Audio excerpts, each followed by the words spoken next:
ओम नमः शिवाय।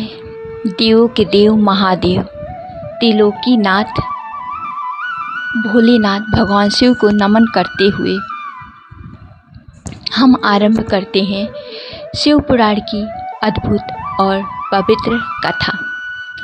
ये केवल एक कहानी नहीं बल्कि सृष्टि के रहस्यों, धर्म, भक्ति और मोक्ष का मार्ग दिखाने वाला दिव्य ग्रंथ है। शिव पुराण में भगवान शिव की महिमा, उनके अवतारों।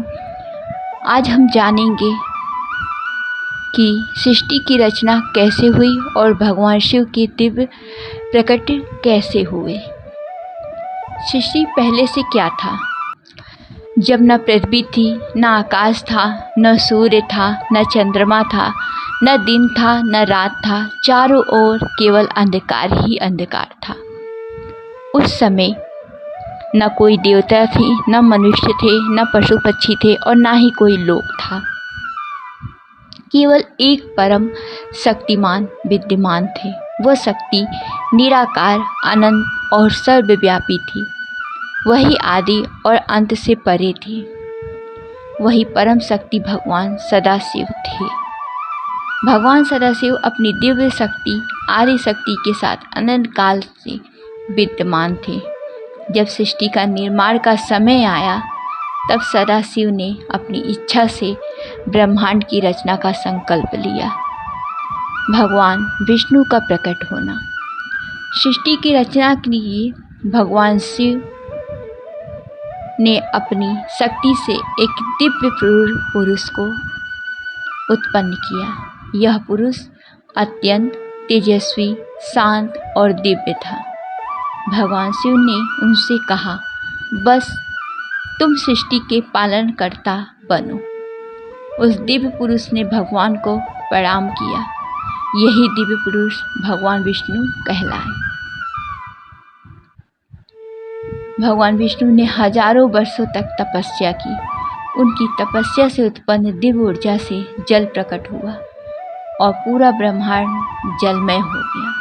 भगवान विष्णु उसी जल पर शेषनाग की शैया पर योग निद्रा में स्थित हो गए।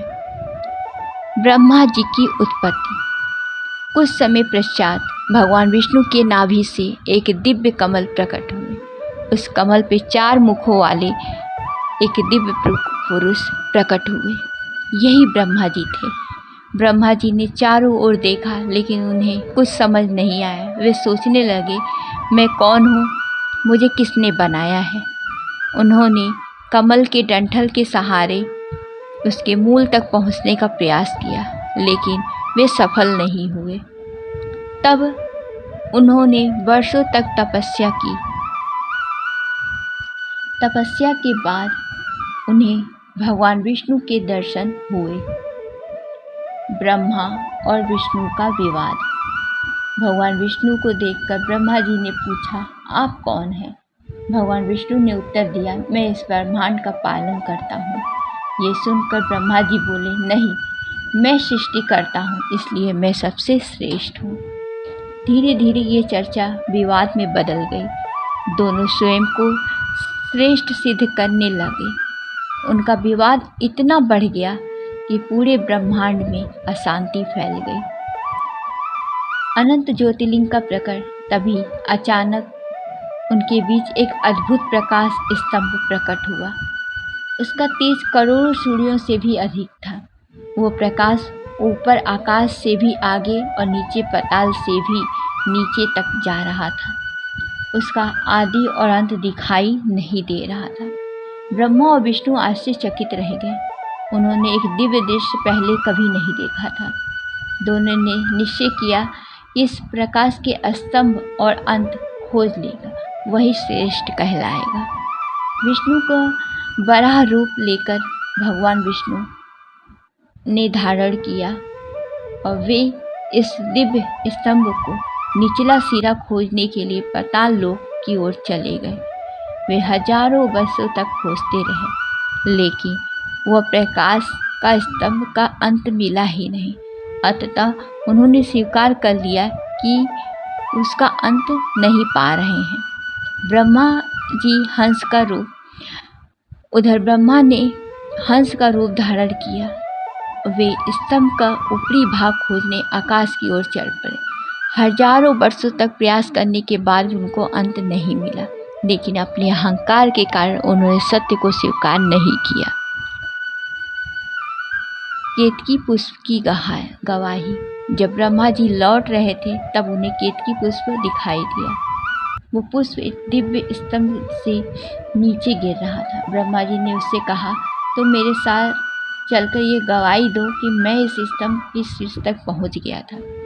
केतकी पुष्प सहमत हो गए। दोनों भगवान विष्णु के पास पहुंचे। ब्रह्मा जी ने दावा किया कि उन्होंने स्तंभ का अंत खोज लिया।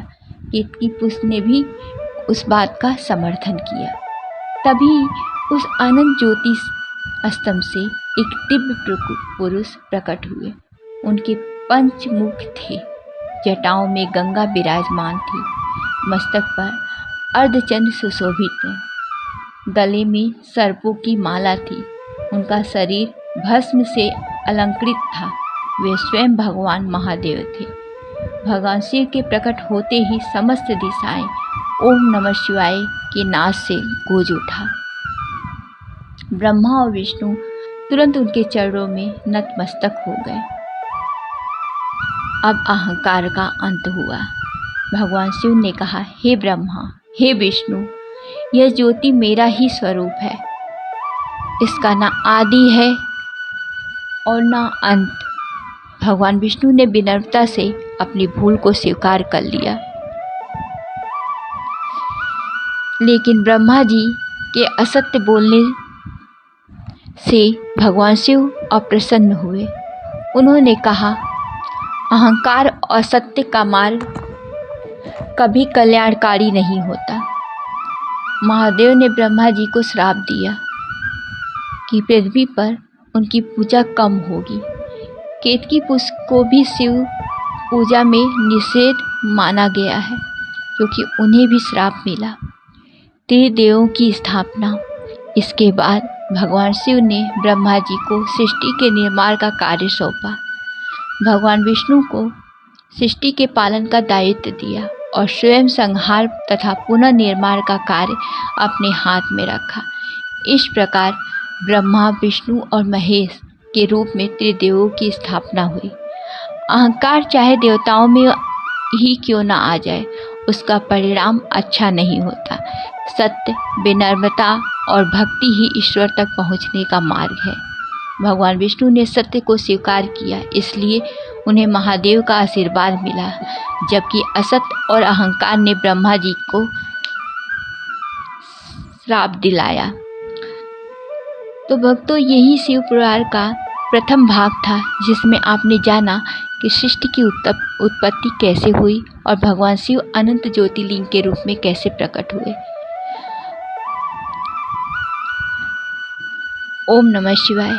अब हम भाग दूसरा सुनाने जा रहे हैं, माता सती का जन्म और भगवान शिव के दिव्य विवाह। दक्ष प्रजापति का परिचय। ब्रह्मा जी के अनेक पुत्रों में से एक थे दक्ष प्रजापति। वे अत्यंत तेजस्वी, विद्वान और शक्तिशाली थे। देवताओं और ऋषियों में उनका बड़ा सम्मान था। दक्ष को अपनी शक्ति और पद पर बहुत गर्व था। वे चाहते थे कि पूरे संसार में उनकी प्रतिष्ठा सबसे अधिक हो। समय बीतता गया और दक्ष ने कठोर तपस्या की, आदि शक्ति की आराधना की। उनकी तपस्या से प्रसन्न होकर आदि शक्ति प्रकट हुई और बोली, हे दक्ष, वर मांगो। दक्ष ने हाथ जोड़कर कहा, माता, यदि आप प्रसन्न हैं तो मेरी पुत्री के रूप में जन्म ले। आदि शक्ति ने उनकी प्रार्थना को स्वीकार किया। माता सती का जन्म। कुछ समय बाद दक्ष की पत्नी विरणी के गर्भ से एक दिव्य कन्या का जन्म हुआ। उस कन्या के जन्म से चारों ओर अद्भुत प्रकाश फैल गया। देवताओं ने पुष्प वर्षा की और ऋषियों ने मंगल गान किया। उस दिव्य कन्या का नाम रखा गया सती। सती बचपन से ही अत्यंत तेजस्वी, दयालु और धार्मिक थी, लेकिन उनके मन में बचपन से ही एक विशेष आकर्षण था। वे हर समय भगवान शिव को ध्यान करती। उन्हें ऐसा लगता था मानो भगवान शिव से कोई गहरा संबंध हो। जैसे जैसे सती बड़ी होती गई, उनकी भक्ति और बढ़ती चली गई। वे मिट्टी से शिवलिंग बनाकर पूजा करती, ओम नमः शिवाय का जाप करती और शिव जी की कथाएं सुनती। दक्ष प्रजापति को यह बात पसंद न थी। वे सोचते थे शिव एक तपस्वी हैं, वे भस्म लगाते हैं, शमशान में रहते हैं और गले में सर्प धारण करते हैं। मेरी पुत्री के लिए ये योग्य नहीं हो सकते। लेकिन सती के मन में तो केवल महादेव ही। एक दिन देवर्षि नारद दक्ष के महल में आए। उन्होंने सती को देखकर कहा, देवी, आपका जन्म एक महान उद्देश्य के लिए हुआ है। भगवान शिव ही आपके पति बनने वाले हैं। यह सुनकर सती अत्यंत प्रसन्न हुई। उन्होंने निश्चय किया कि भगवान शिव को पति रूप में प्राप्त करने के लिए कठोर तपस्या करेंगी। सती वन में चली गईं और उन्होंने महादेव की आराधना आरंभ कर दी। दिन बीतते गया। उन्होंने पहले फल खाए, फिर केवल पत्तों का जीवन बिताया और अंत में भोजन और जल का त्याग कर दिया। वर्षों तक उनकी तपस्या चलती रही। देवता, ऋषि, गंधर्व सभी उनकी तपस्या को देखकर आश्चर्यचकित थे। उनकी भक्ति में तीनों लोग प्रभावित हो उठे। अतः सती की कठोर तपस्या से भगवान शिव प्रसन्न हुए। एक दिन उनके सामने स्वयं महादेव प्रकट हुए। उनके दर्शन पाकर सती की आंखों में आनंद के आंसू बहने लगे। भगवान शिव ने कहा, देवी, मैं आपकी भक्ति से अत्यंत प्रसन्न हूँ, वर मांगिए। सती ने विनम्रता से कहा, प्रभु, मैं आपको ही अपने पति के रूप में प्राप्त करना चाहती हूँ। महादेव मुस्कुराए और बोले, तथास्तु। जब यह समाचार देवताओं तक पहुंचा तो सभी प्रसन्न हो गए। ब्रह्मा जी, भगवान विष्णु स्वयं विवाह की व्यवस्था में जुट गए। दक्ष प्रजापति को भी यह संदेश दिया गया। हालांकि उनके मन में शिव के प्रति सम्मान नहीं था, फिर भी वह दिव्य निर्णय को रोक नहीं सके। विवाह का शुभ दिन आ गया। भगवान शिव कैलाश से बारात लेकर चले, लेकिन कोई साधारण बारात नहीं थी। बारात में भूत, प्रेत, गण, योगी, सिद्ध, गंधर्व, अनेक दिव्य प्राणी भी सम्मिलित हुए। नंदी सबसे आगे चल रहे थे।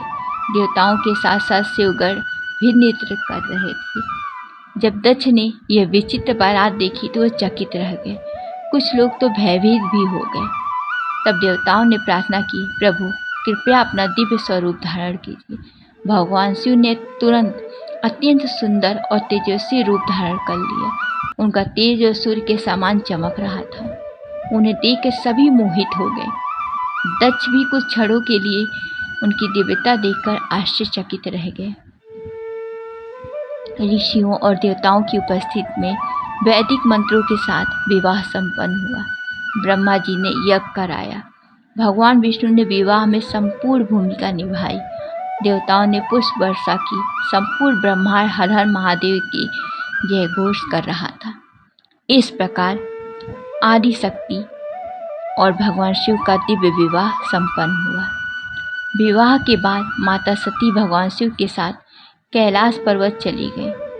कैलाश पर दोनों आनंद पूर्वक रहने लगे।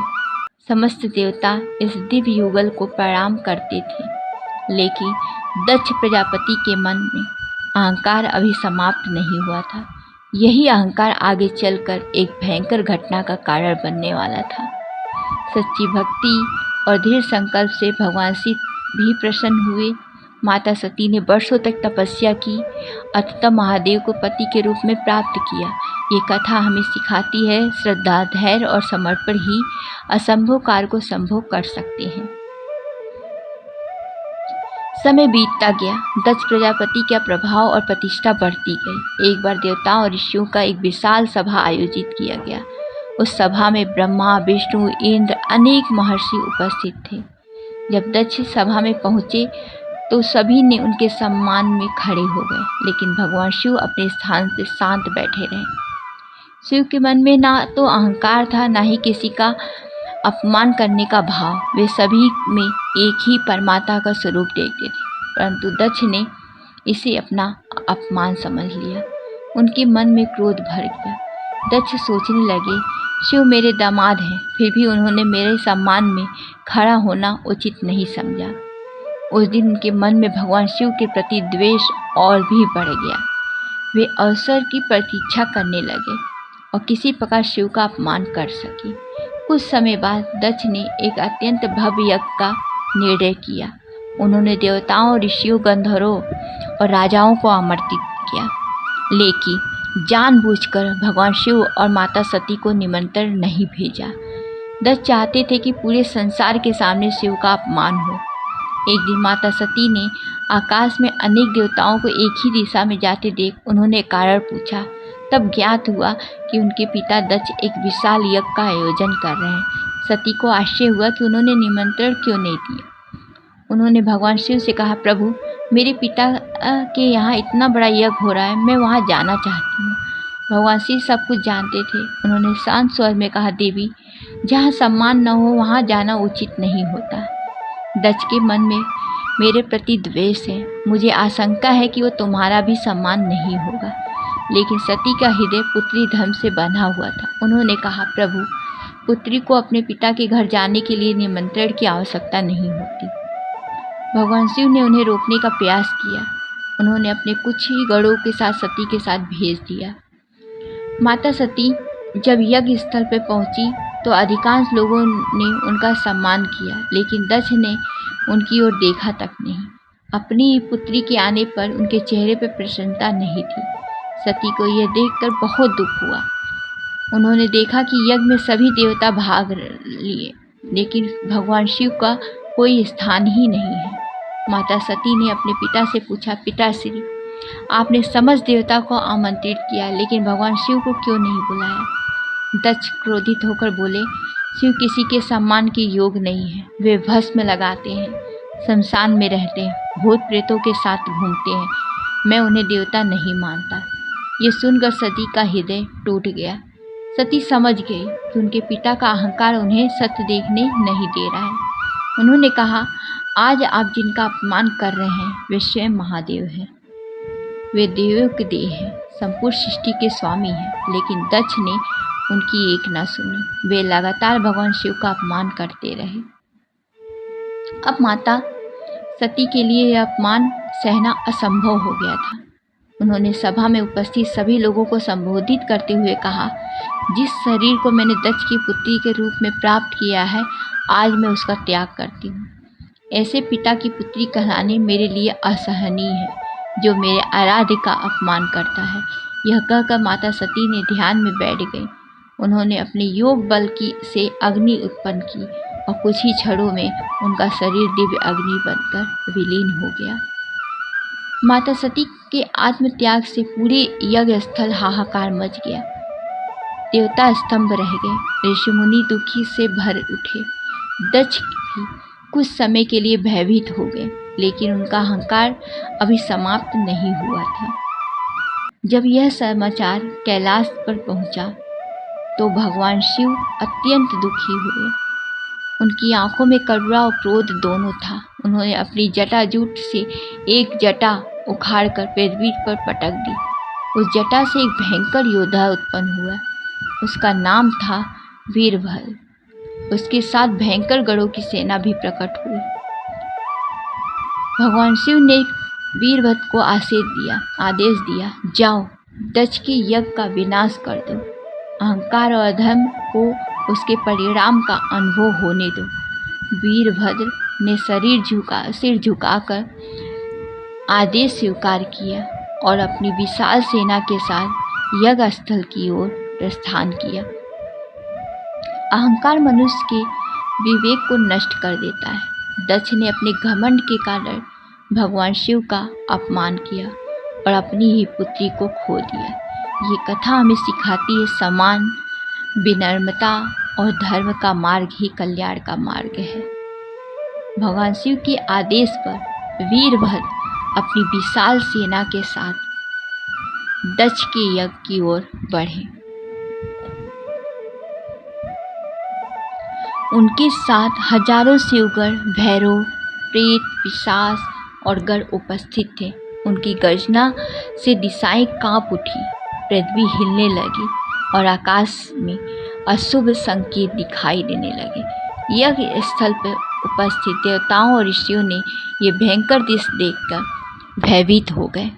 कुछ ही क्षणों में वीरभद्र यज्ञ स्थल पर पहुंच गए। उन्होंने क्रोध में गर्जना करते हुए कहा, ये वही स्थान है ना जहाँ माता सती का अपमान हुआ है और जहाँ महादेव का तिरस्कार किया गया है। इसके बाद शिवगणों ने यज्ञ मंडप को तोड़ना शुरू कर दिया। चारों ओर अफरा तफरी मच गई। यज्ञ की वेदियां टूटने लगी। उपस्थित लोग भयभीत होकर इधर उधर भागने लगे। वीरभद्र सीधे दक्ष प्रजापति के पास पहुंचे। दक्ष का अहंकार अब भी पूरी तरह समाप्त नहीं हुआ, लेकिन अब समय बदल चुका था। वीरभद्र ने दक्ष को उसके कर्मों का फल दिया। कथा के अनुसार उन्होंने दक्ष के सिर का धड़ अलग कर दिया। यह पूर्णतः नष्ट हो चुका था। समस्त सभा स्तंभ रह गई। यज्ञ के विनाश के बाद देवता और ऋषि चिंतित हो गए। उन्हें समझ में आ गया था कि अब दक्ष के अहंकार का परिणाम। वे सभी भगवान शिव के शरण में पहुंचे। देवताओं ने हाथ जोड़कर प्रार्थना की, हे महादेव, आप करुणा के सागर हैं, कृपया अपने क्रोध को शांत करें। भगवान शिव के हृदय अत्यंत दयालु है। क्रोध शांत होने पर उन्होंने देवताओं से प्रार्थना की स्वीकार कर ली। महादेव यज्ञ स्थल पर पहुंचे। उन्होंने देखा कि जब सब नष्ट हो चुका है, फिर भी उन्होंने सभी को क्षमा कर दिया। देवताओं ने दक्ष को पुनः जीवित करने की प्रार्थना की। भगवान शिव ने उनकी बात मान ली, लेकिन दक्ष के सिर नष्ट हो चुका था। अब एक बकरे के सिर को लाकर दक्ष के धड़ से जोड़ दिया गया। इस प्रकार दक्ष को नया जीवन मिला। जीवित होते ही उनका अहंकार समाप्त हो गया। वो भगवान शिव के चरणों में गिर पड़े और क्षमा मांगने लगे। दक्ष ने कहा, हे महादेव, मैं अपने घमंड में आकर आपका अपमान किया है, कृपया मुझे क्षमा करें। भगवान शिव ने उन्हें क्षमा कर दिया। दक्ष ने शिव की महिमा को स्वीकार किया और अपने जीवन भर उनकी प्रति श्रद्धा रखने का संकल्प किया।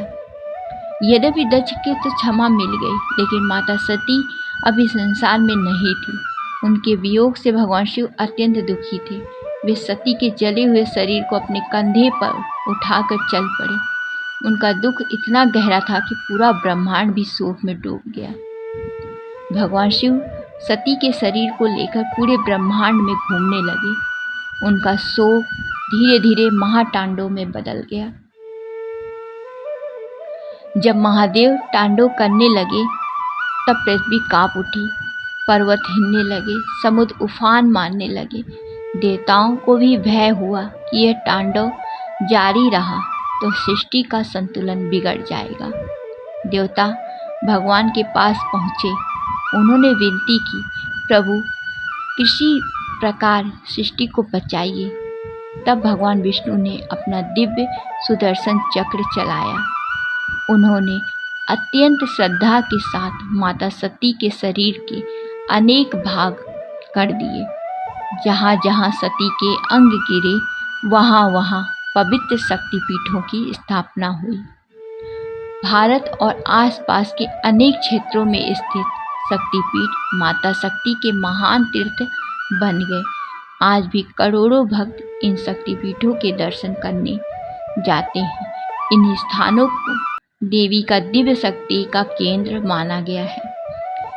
सती के वियोग के बाद भगवान शिव संसार से विरक्त हो गए। वे हिमालय के दुर्गम क्षेत्रों में चले गए और गहन समाधि में लीन हो गए। देवताओं को चिंता होने लगी, क्योंकि शिव के बिना सृष्टि का संतुलन अधूरा था। उधर एक नया संकट जन्म लेने वाला था, जो देवताओं और महादेव के शरण में ले जाता। अहंकार का अंत तो निश्चित है, चाहे वो कितना भी शक्तिशाली व्यक्ति क्यों ना हो। भगवान शिव न्याय भी करते हैं और क्षमा भी। दक्ष को उसके कर्मों का फल मिला, लेकिन पश्चाताप करने पर उसे क्षमा भी प्राप्त हुई। तारकासुर की कठोर तपस्या। बहुत समय पहले एक पराक्रमी असुर था, जिसका नाम था तारकासुर। वे अत्यंत शक्तिशाली बनना चाहता था। उसने वर्षों तक कठोर तपस्या कर ब्रह्मा जी को प्रसन्न किया। ब्रह्मा जी प्रकट हुए और बोले, बस वर मांगो। तारकासुर ने कहा, मुझे ऐसा वरदान दीजिए कि मेरा वध केवल भगवान शिव के पुत्र द्वारा ही हो सके। ब्रह्मा जी ने वरदान दे दिया। तारकासुर जानता था कि माता सती के वियोग के बाद भगवान शिव समाधि में लीन है। उनके पुत्र होने की संभावना लगभग नहीं है, इसलिए वे स्वयं को अजय समझने लगे। धीरे धीरे उनका अहंकार बढ़ गया। उसने देवताओं और ऋषियों को सताना शुरू कर दिया। तारकासुर ने अपनी विशाल सेना के साथ देवलोक पर आक्रमण कर दिया। इंद्र और अन्य देवताओं ने उसका सामना करने की प्रयास किए, लेकिन वे सफल नहीं हुए। देवताओं को पराजय का सामना करना पड़ा। स्वर्गलोक पर भी उसका प्रभाव बढ़ने लगा। ऋषियों के यज्ञ बाधित होने लगे और पृथ्वी पर अधर्म फैलने लगा। सभी देवता ब्रह्मा जी के पास पहुँचे। उन्होंने कहा, प्रभु, तारकासुर के अत्याचार दिन पर दिन बढ़ते जा रहे हैं, हमें कोई उपाय बताइए। ब्रह्मा जी ने गंभीर स्वर में कहा, तारकासुर का वध केवल भगवान शिव के पुत्र के द्वारा ही संभव है, इसलिए आदि शक्ति को पुनः अवतार लेना होगा। उसी समय हिमालय के राजा हिमवंत और उनकी पत्नी मैना भगवान शिव की आराधना कर रहे थे। वे चाहते थे कि उन्हें दिव्य संतान प्राप्त हो। उनकी भक्ति से प्रसन्न होकर आदि शक्ति ने उन्हें घर में जन्म लेने का निर्णय लिया। कुछ समय बाद उनके यहाँ एक तेजस्वी कन्या का जन्म हुआ। वह कन्या का नाम रखा गया पार्वती। पार्वती बचपन से ही अत्यंत बुद्धिमान, दयालु और तेजस्वी थी। उनके जन्म से पूरे राज में आनंद छा गया। देवताओं और ऋषियों ने भविष्यवाणी की कि यह कोई साधारण कन्या नहीं है, वे स्वयं आदि शक्ति के अवतार हैं।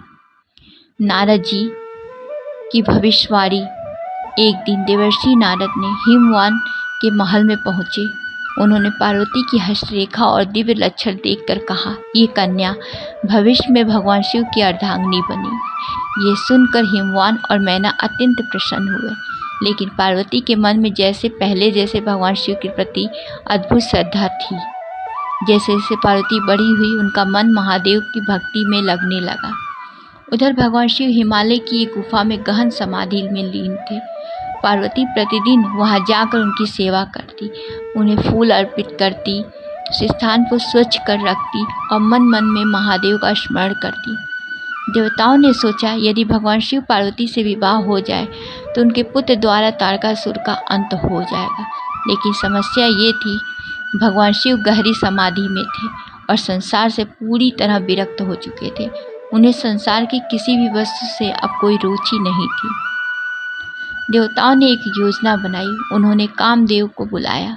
कामदेव प्रेम और आकर्षण के देवता थे। देवताओं ने उनसे कहा, आप किसी प्रकार भगवान शिव की समाधि को भंग कीजिए ताकि वे पार्वती की ओर ध्यान दें। कामदेव जानते थे कि इस कार्य से अत्यंत जोखिम भरा होगा, फिर भी उन्होंने देवताओं की सहायता करने का निर्णय लिया। कामदेव हिमालय पहुँचे। उन्होंने अपनी दिव्य शक्ति से वहाँ वसंत ऋतु का वातावरण बना दिया। चारों ओर फूल खिल उठे, मंद मंद सुगंधित पवन बहने लगे, पक्षी मधुर स्वर गाने लगे। पूरा वातावरण अत्यंत मनोहर हो गया। जब पार्वती भगवान शिव की सेवा कर रही थी, तभी कामदेव ने अवसर देखकर अपना पुष्प बाण चला दिया। वह बाण भगवान शिव की ओर बढ़ा, लेकिन महादेव सर्वज्ञ थे। उन्होंने तुरंत जान लिया कि उनकी समाधि भंग करने का प्रयास किया गया है। भगवान शिव ने क्रोध से अपनी तीसरी आंख खोल दी। उस दिव्य अग्नि की ज्वाला इतनी प्रचंड थी कि कामदेव तुरंत भस्म हो गए। देवताओं में भय फैल गया। पार्वती भी यह दृश्य देखकर आश्चर्यचकित रह गई, लेकिन पार्वती ने हार नहीं मानी। उन्होंने निश्चय किया, मैं कठोर तपस्या कर भगवान शिव के पति के रूप में प्राप्त करूंगी। अब उनके जीवन का एकमात्र लक्ष्य महादेव की प्राप्ति ही थी। वे वन की ओर प्रस्थान की और तपस्या आरंभ करना शुरू कर दी। सच्चे लक्ष्य को पाने के लिए धैर्य, तपस्या और दृढ़ संकल्प आवश्यक है। पार्वती जी ने परिस्थितियों से हार नहीं मानी। अपने उद्देश्य के लिए कठिन मार्ग चुनना उन्होंने सही समझा। भगवान शिव के पति रूप में प्राप्त करना संकल्प लेकर माता पार्वती वन में चली गईं। उन्होंने राजमहल का सुख, वैभव और आराम त्याग दिया। हिमालय के घने जंगलों में उनकी तपस्या आरंभ की। उनका मन पूरी तरह से महादेव की भक्ति में डूब चुका था। शुरुआत में पार्वती केवल फल खा के जीवन बिताती। कुछ समय बाद उन्होंने फल भी छोड़ दिए, केवल पत्ते खा के रहने लगी। वर्षों तक इसी प्रकार तप किया, फिर उन्होंने पत्तों का भी त्याग कर दिया। इसका कारण उन्हें अपर्णा नाम से भी जाने जाने लगा, अर्थात वो देवी जिस पत्तों का भी त्याग कर दिया। पार्वती की तपस्या इतनी कठिन थी कि उसकी चर्चा स्वर्ग, पृथ्वी, पाताल तक होने लगी। देवता, ऋषि और सिद्धजन उनकी प्रशंसा करने लगे। देवताओं को विश्वास हो गया कि इतनी महान तपस्या अवश्य सफल होगी। भगवान शिव ने पार्वती की दृढ़ता को परखने का विचार किया। उन्होंने सप्त ऋषियों को पार्वती के पास भेजा। सप्त ऋषियों ने उनसे कहा, देवी, आप इतनी कठिन तपस्या क्यों कर रही हैं? पार्वती ने उत्तर दिया, मैं भगवान शिव के पति रूप में प्राप्त करना चाहती हूँ। ऋषियों ने उनकी परीक्षा लेते हुए कहा, शिव तो शमशान में रहने वाले हैं। उनके पास न महल है, न राज है। आप जैसी राजकुमारी के लिए वे कैसे योग्य हो सकते हैं? पार्वती मुस्कुराई और बोली, आप चाहे जो कहें, मेरे लिए तो महादेव ही श्रेष्ठ है। उनके अलावा कोई नहीं। वे स्वयं देवों के देव हैं, समस्त ब्रह्मांड के स्वामी हैं। मैं जन्म जन्मांतर तक उनकी प्रतीक्षा कर सकती हूँ। सब ऋषि उनकी भक्ति और निष्ठा को देखकर अत्यंत प्रसन्न हुए। उन्होंने लौटकर सारी बात भगवान शिव को बता दी। अब भगवान शिव स्वयं पार्वती की परीक्षा लेना चाहते थे। उन्होंने एक वृद्ध ब्राह्मण का रूप धारण किया और पार्वती के सामने पहुंचे। ब्राह्मण ने पूछा, देवी, आप किस उद्देश्य से इतनी कठोर तपस्या कर रही हैं? पार्वती ने उत्तर दिया, मैं भगवान शिव को पति रूप में प्राप्त करना चाहती हूँ। वृद्ध ब्राह्मण बने शिव बोले, तुम्हें क्या दिखाई देता है उस शिव में? वे भस्म लगाते हैं, सर्प धारण करते हैं, शमशान में रहते हैं, उनके पास कोई धन संपत्ति नहीं है। तुम्हें किसी राजा या देवता से विवाह करना चाहिए। ये सुनकर पार्वती को दुख हुआ। उन्होंने दृढ़ स्वर से कहा, आप महादेव को नहीं जानते। वे संपूर्ण ब्रह्मांड के स्वामी हैं। उनके समान न कोई हुआ है और न कभी होगा। यदि मुझे विवाह करना है तो केवल शिव से, अन्यथा जीवन भर मैं अविवाहित रहूंगी। पार्वती की अटूट भक्ति देखकर भगवान शिव अत्यंत प्रसन्न हुए। उन्होंने अपना वास्तविक दिव्य स्वरूप प्रकट कर दिया। उनके तेज से पूरा वन प्रकाशित हो उठा। देवताओं ने पुष्प वर्षा की, गंधर्वों ने गीत गाया। भगवान शिव ने कहा, देवी, आपकी तपस्या और भक्ति ने मुझे अत्यंत प्रसन्न किया है। मैं आपको अपनी अर्धांगिनी के रूप में स्वीकार करता हूँ।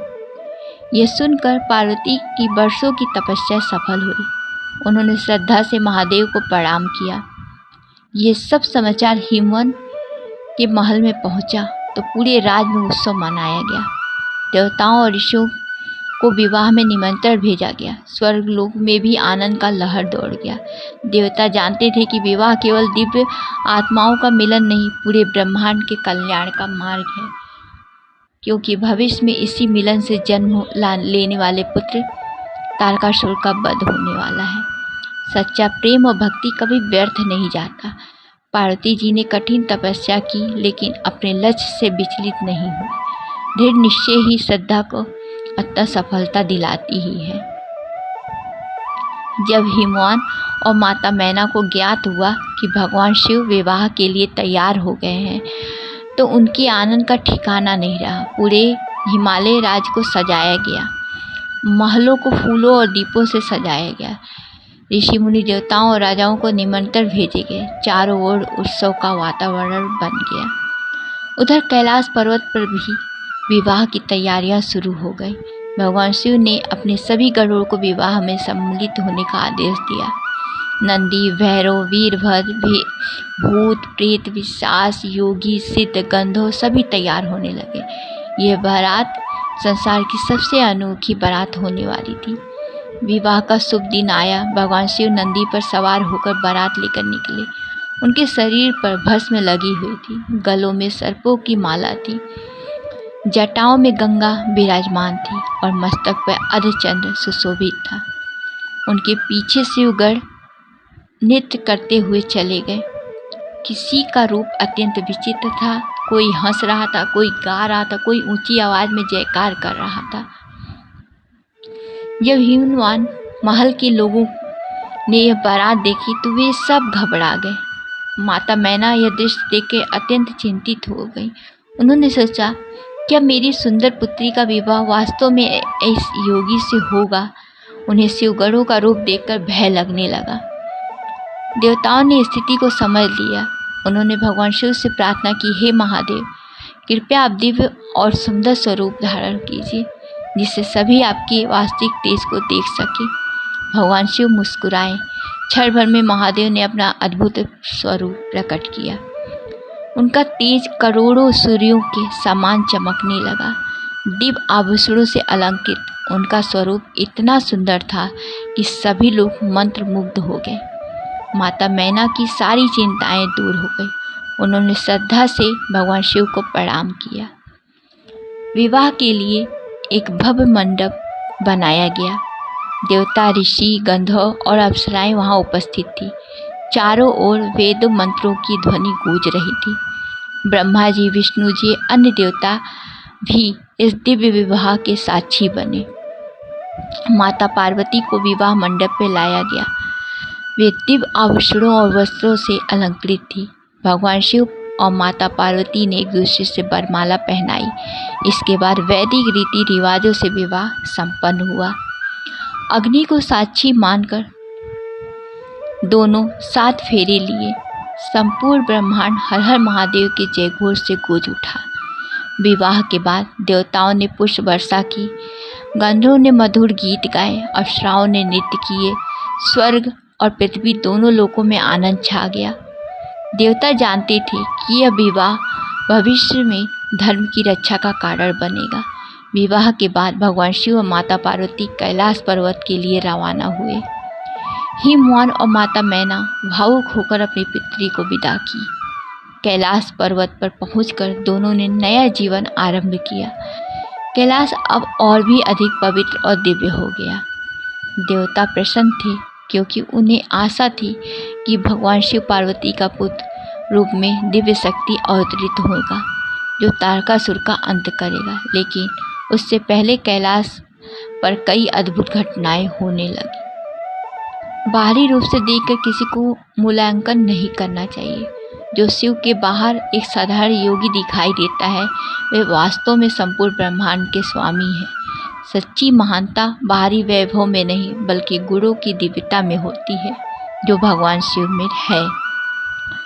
एक दिन भगवान शिव किसी कार्य से कैलाश से बाहर गए हुए थे। माता पार्वती अपने महल में थी। उन्होंने स्नान करने का विचार किया, लेकिन महल के द्वार पर उनकी रक्षा करने वाला कोई विश्वसनीय व्यक्ति नहीं था। तब माता पार्वती ने एक अद्भुत निर्णय लिया। माता पार्वती अपने शरीर से लगे उपटन, चंदन और हल्दी के लेप से एक सुंदर बालक की आकृति बनाई और फिर अपनी दिव्य शक्ति से उसमें प्राण स्थापित कर दिए। क्षण भर में वो बालक जीवित हो उठा। माता पार्वती ने उसे प्रेम पूर्वक आशीर्वाद दिया और कहा, बस तुम मेरे पुत्र हो। जब तक मैं स्नान कर रही हूँ, किसी को अंदर मत आने देना। बालक ने आज्ञा स्वीकार कर ली। यही बालक आगे चलकर भगवान गणेश कहलाए। कुछ समय बाद भगवान शिव कैलाश लौटे। वे अपने महल में प्रवेश करना चाहते थे, लेकिन द्वार पर खड़े उस बालक ने उन्हें रोक दिया। उसने कहा, माता की आज्ञा बिना अनुमति कोई अंदर नहीं जा सकता। भगवान शिव ने समझाया कि मैं स्वयं इस स्थान का स्वामी हूँ, लेकिन बालक गणेश अपनी माता की आज्ञा का पालन कर रहे थे। उन्होंने किसी को भी अंदर जाने नहीं दिया। शिवगणों ने भी उन्हें हटाने का बहुत प्रयास किया, लेकिन आश्चर्य की बात यह थी कि वो बालक अकेले ही सभी शिवगणों से पराजित कर डाला। नंदी, भैरव, अन्य गण भी गणेश को नहीं हरा सके। ये देखकर सभी देवता आश्चर्यचकित हो गए। किसी को समझ नहीं आ रहा था कि यह अद्भुत बालक है कौन। स्थिति धीरे धीरे गंभीर हो गई।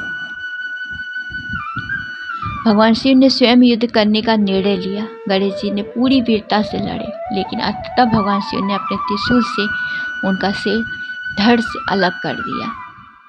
बालक भूमि पे गिर पड़ा। जब माता पार्वती बाहर आई तो उन्होंने अपने पुत्र को मृत्यु में देखा। वे अत्यंत दुखी और क्रोधित हो गई। उनका क्रोध इतना प्रचंड था कि पूरे ब्रह्मांड में कंपन होने लगा। उन्होंने अपनी सभी शक्तियों के साथ प्रकट हो गई। देवताओं को भय था कि यदि माता का क्रोध शांत नहीं हुआ तो सृष्टि संकट में पड़ जाएगी। ब्रह्मा जी, विष्णु जी और भी देवताओं ने माता पार्वती से क्षमा मांगी। उन्होंने भगवान शिव से भी विनती की कि बालक को पुनः जीवित किया जाए। माता पार्वती ने कहा, यदि मेरे पुत्र का जीवन नहीं मिला तो मैं अपने क्रोध नहीं रोकूंगी। भगवान शिव ने अपने गणों को आदेश दिया, उत्तर दिशा की ओर जाओ, पहला जो जीव मिले उसका सिर लेकर आओ। गणों को सबसे पहले एक हाथी मिला। वे उसका सिर लेकर लौट आए। भगवान शिव ने उस हाथी को सिर बालक के धड़ से जोड़ दिया, फिर अपनी दिव्य शक्ति से उन्हें पुनः जीवित कर दिया। बालक ने आंखें खोली। पूरे कैलाश में आनंद की लहर फैल गई। अब वह गजमुख वाले बालक गणेश कहलाए। भगवान शिव ने गणेश जी को आशीर्वाद देते हुए कहा, आज से तुम समस्त देवताओं के प्रथम पूज्य कहलाओगे।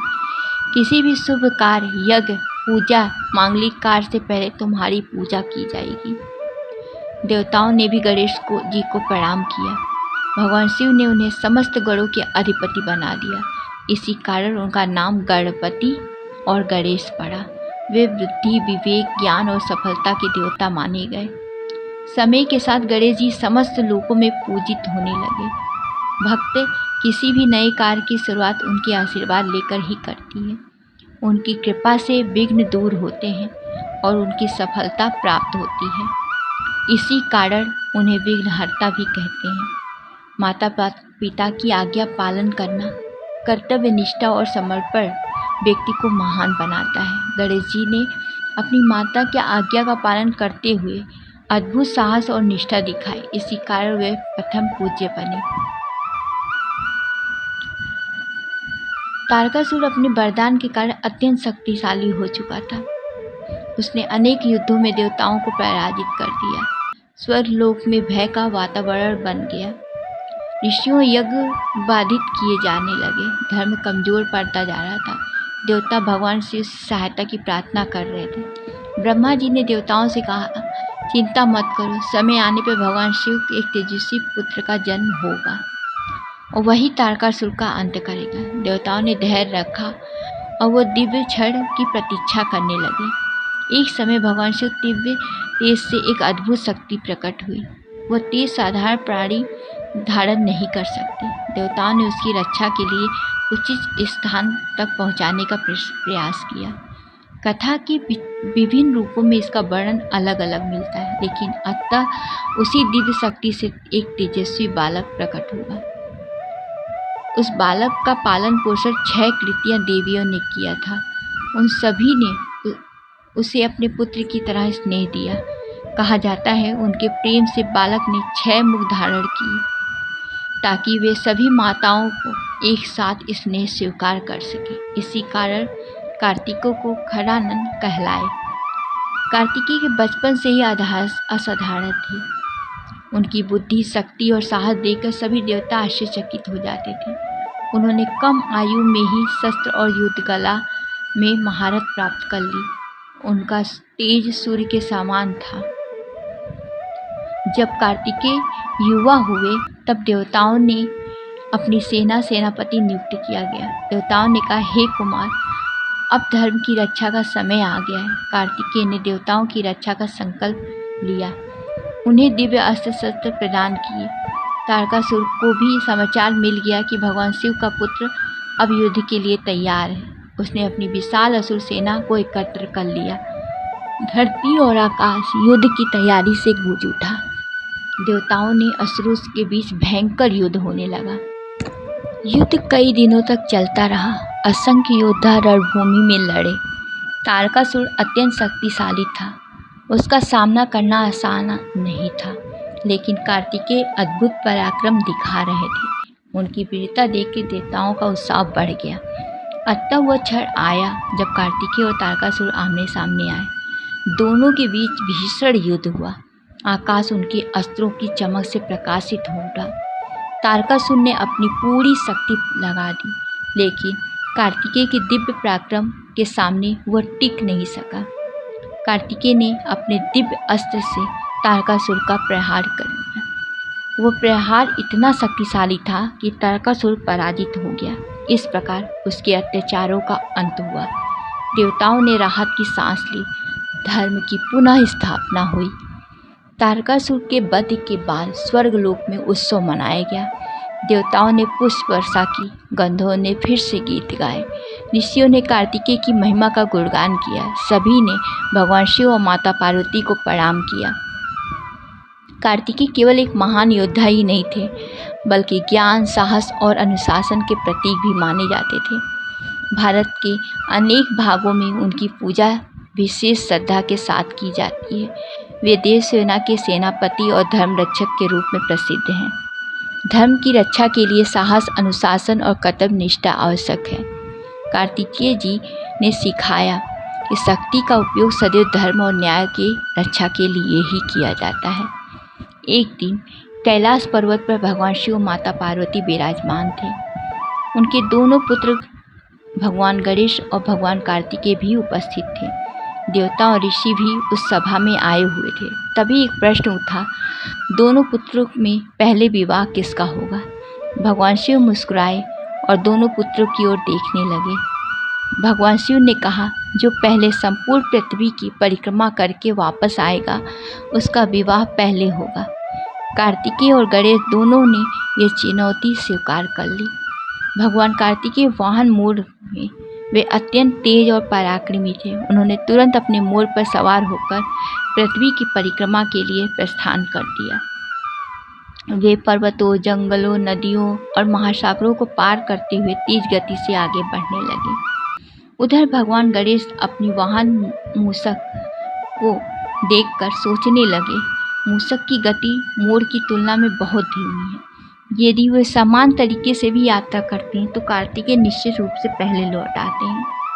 लेकिन गणेश जी केवल बलवान ही नहीं, अत्यंत बुद्धिमान भी थे। उन्होंने कुछ क्षण विचार किया, फिर वे भगवान शिव और माता पार्वती के सामने हाथ जोड़कर खड़े हो गए। इसके बाद उन्होंने माता पिता की 7 बार परिक्रमा की। यह देख के सभी देवता आश्चर्यचकित रह गए। उन्होंने कहा, गणेश जी, आपने पृथ्वी की परिक्रमा क्यों नहीं की? गणेश जी ने विनम्रता से उत्तर दिया, मेरे लिए तो माता पिता संपूर्ण संसार है और शास्त्रों में कहा गया है, माता पिता की सेवा और सम्मान समस्त तीर्थों और लोकों से बढ़कर है। इसलिए उनकी परिक्रमा करना पृथ्वी की परिक्रमा के समान है। भगवान शिव और माता पार्वती अपने पुत्र की बुद्धिमत्ता और श्रद्धा से अत्यंत प्रसन्न हुए। उन्होंने कहा, बस गणेश, तुम्हारा उत्तर सत्य है। तुमने ज्ञान और भक्ति का सर्वोच्च उदाहरण प्रस्तुत किया है। भगवान शिव ने घोषणा की, इस प्रतियोगिता के विजेता गणेश हैं। देवताओं ने भी इस निर्णय का समर्थन किया। कैलाश पर आनंद का वातावरण छा गया। इसके बाद भगवान गणेश के विवाह की सिद्धि और रिद्धि नामक दिव्य शक्तियों से हुआ। कुछ कथाओं में उन्हें रिद्धि और सिद्धि भी कहा जाता है और कुछ कथाओं में उन्हें सिद्धि और बुद्धि भी कहा जाता है। इनसे गणेश जी का शुभ और लाभ नामक पुत्र प्राप्त हुए। उधर भगवान कार्तिकेय पृथ्वी की परिक्रमा करके लौटे। जब उन्हें पूरी घटना का पता चला तो आश्चर्य हुआ, लेकिन बाद में उन्होंने गणेश जी की बुद्धिमत्ता को स्वीकार किया। उन्होंने अपने भाई को बधाई दी। इस कथा के समस्त देवता को एक महत्वपूर्ण शिक्षा मिली। बल और गति महत्वपूर्ण है, लेकिन बुद्धि और विवेक उनसे भी अधिक महत्वपूर्ण है। कभी कभी सही विचार हजारों मील की यात्रा भी परिणाम बड़ा दे सकता है। इसी कारण भगवान गणेश को बुद्धि, विवेक, ज्ञान और शुभारंभ का देवता माना जाता है। आज भी किसी शुभ कार्य पहले उनकी पूजा की जाती है। भक्त उनसे विघ्नों को दूर रहने और सही मार्ग दिखाने की प्रार्थना करते हैं। माता पिता का सम्मान सबसे बड़ा धर्म माना गया है। साथ ही ये कथा सिखाती है केवल शक्ति ही नहीं बल्कि बुद्धि और विवेक भी सफलता की कुंजी है। अब हम अगले भाग में सुनेंगे भगवान शिव द्वारा समुद्र मंथन के समय हलाहल विष का पान नीलकंठ बनने की अद्भुत कथा और देवताओं की रक्षा।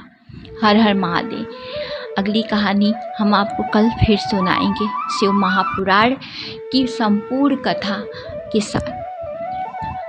आप हमारे चैनल को लाइक करें, सब्सक्राइब करें ताकि आगे आप और भी कथा सुन पाएँ और इसके भाग 2 को भी देख पाएँ। धन्यवाद। ओम नमः शिवाय।